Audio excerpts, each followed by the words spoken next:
Voilà, on se retrouve à présent à Nice, place Masséna, à la boutique du club de l'OGC Nice, avec le président du club, un homme heureux. Bonjour Jean-Pierre River. Vous êtes effectivement un président heureux.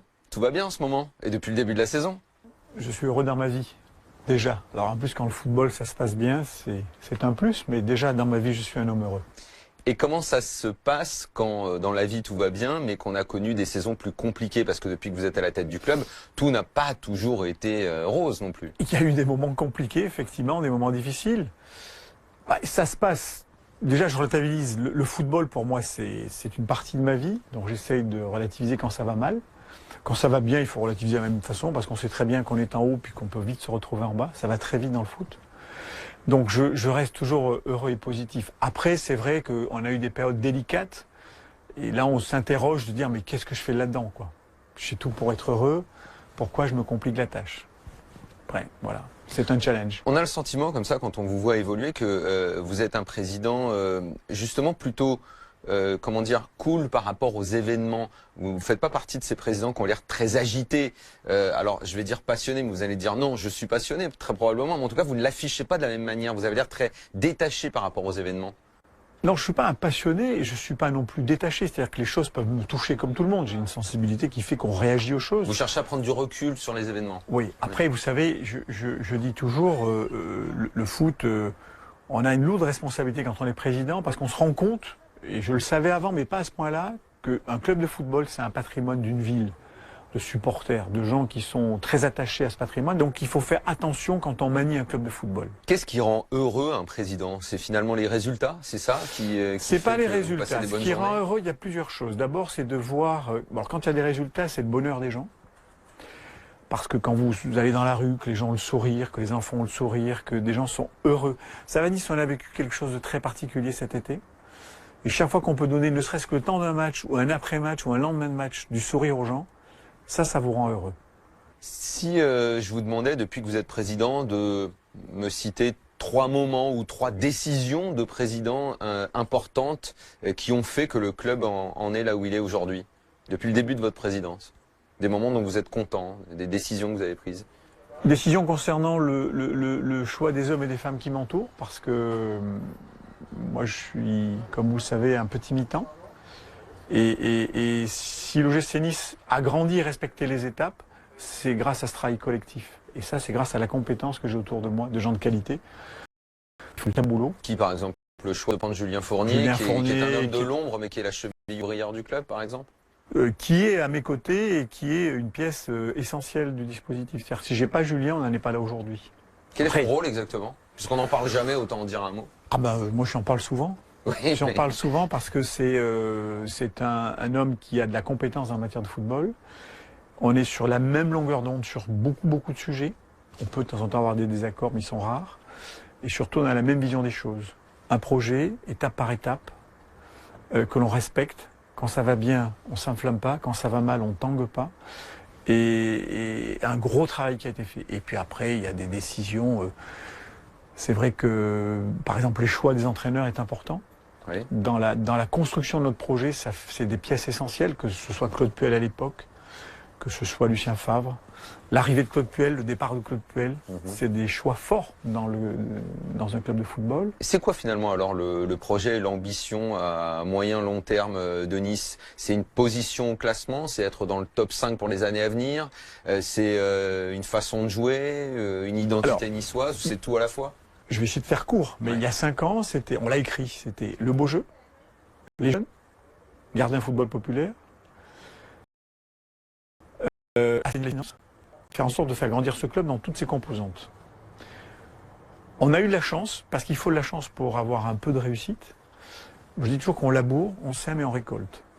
On est plutôt en phase de récolte, mais surtout on a un projet qui a demandé beaucoup d'efforts. Changer l'ADN du club, par exemple. Quand j'arrive, l'ADN du club, c'est on mouille le maillot. Compliqué de changer l'ADN d'un club qui a 114 ans. Donc, ça a demandé une transformation, mais de l'ensemble du club.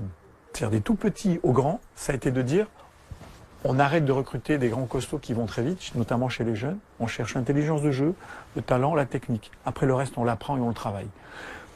On a chez les jeunes aussi expliqué, mais c'est un travail qui a déjà été initié à l'époque avant que j'arrive, mais c'est aussi le style de jeu. On a dit, pas grave si vous perdez des matchs. Ce qui est important, c'est un style de jeu. Et que quand les jeunes passeront les étapes les unes après les autres, ils ne soient pas perturbés dans le style de jeu. Quand on fait jouer beaucoup de jeunes, comme on l'a fait ces 3-4 dernières années, on sait qu'on perd des points.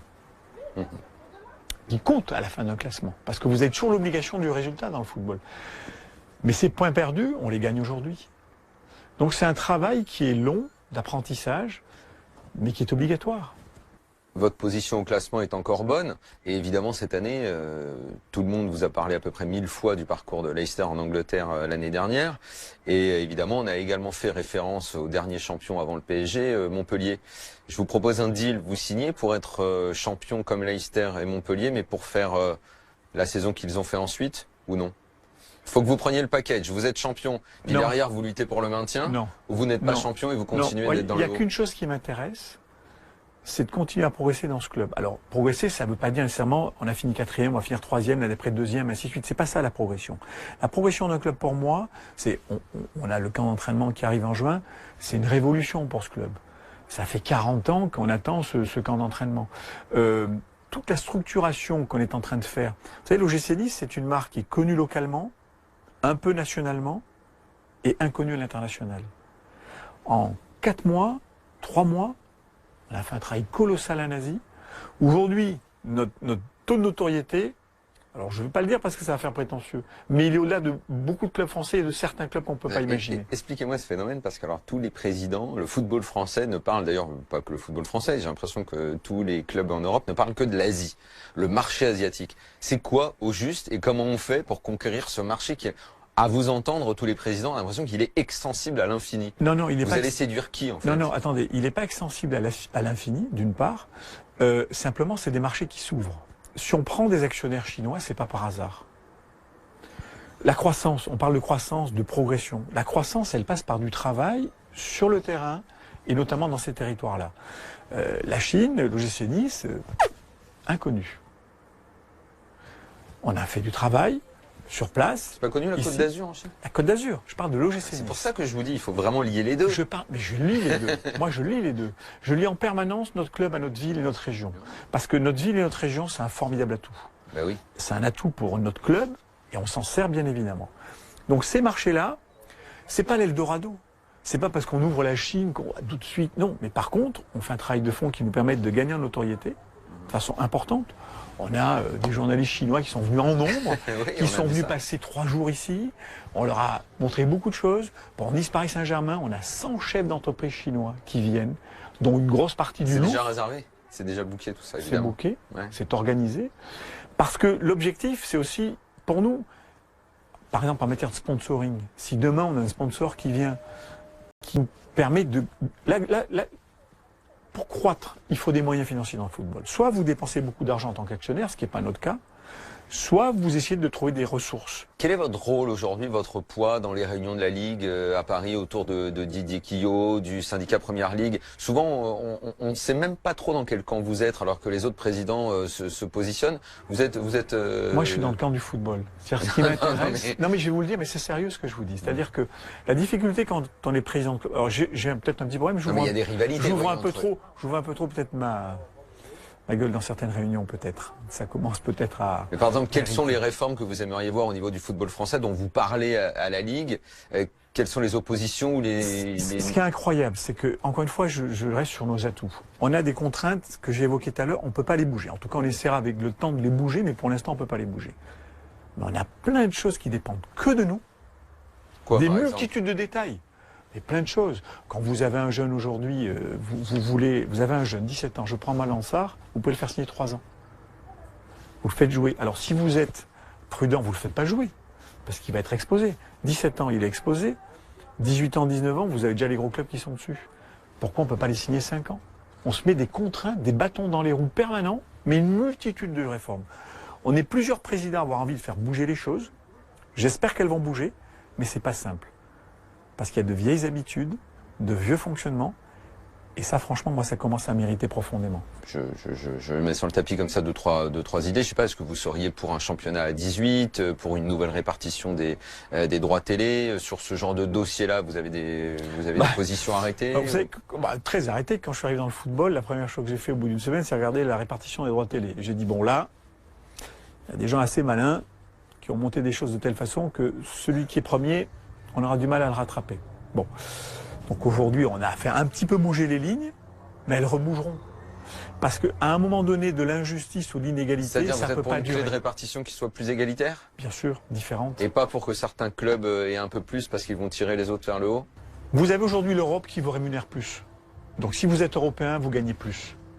Et je pense que si on veut un championnat... Regardez cette année, ce championnat est attractif. Parce que vous avez Monaco, alors avec les moyens qu'ils ont, bien évidemment. Vous avez Lyon. Bon, vous avez Marseille qui renaît, vous avez Nice qui est là au milieu. Mais je veux dire, plus on a un championnat attractif, mieux il se porte. En haut comme en bas.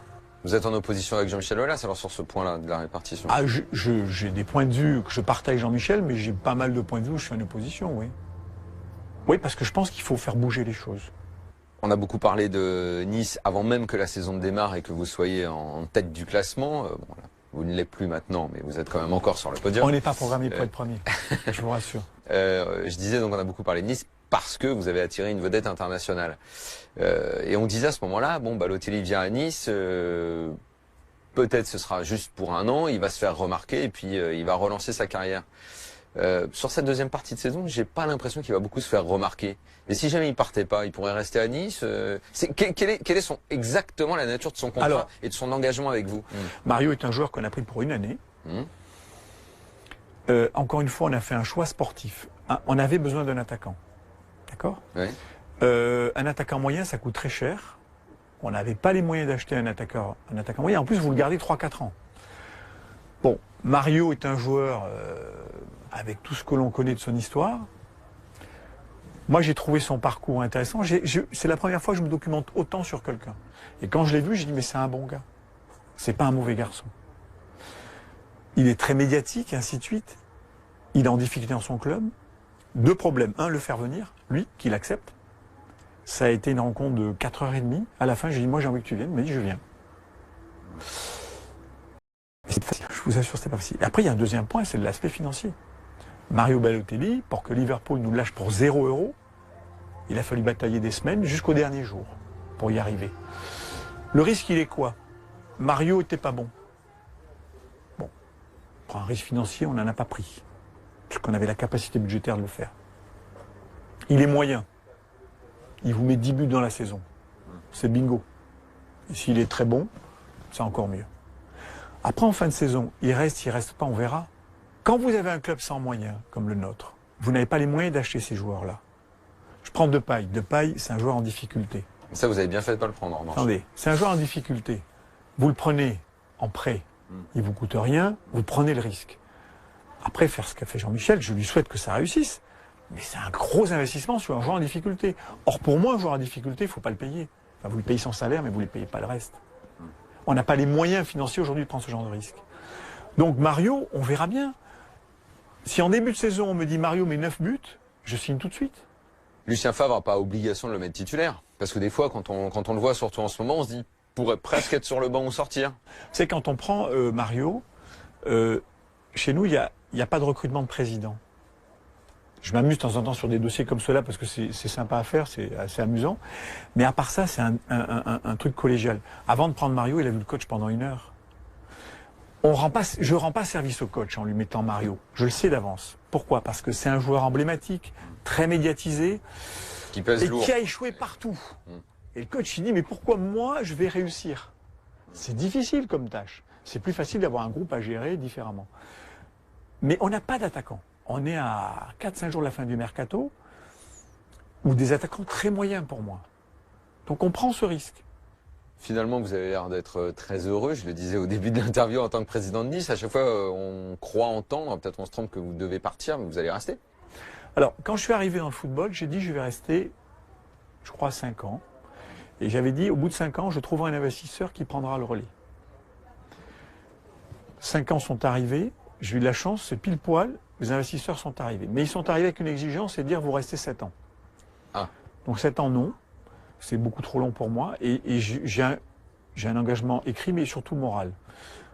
Moi, j'aime avoir ma liberté. Quand j'ai la liberté du plaisir, peut-être que je resterai plus longtemps que prévu. Ils ont envie de faire d'autres choses aussi qui sont intellectuellement intéressantes. Peut-être que je suis plus dans 1 an, peut-être que je suis là dans 3 ans, 4 ans, 5 ans. Je sais pas. Le jour où j'ai plus d'envie, plus de plaisir, je m'en irai, c'est sûr. Parce que le football, c'est très chronophage. Moi, je fais très attention à m'abriter de ça. J'ai une vie de famille très riche, qui est l'essentiel de ma vie, mes enfants.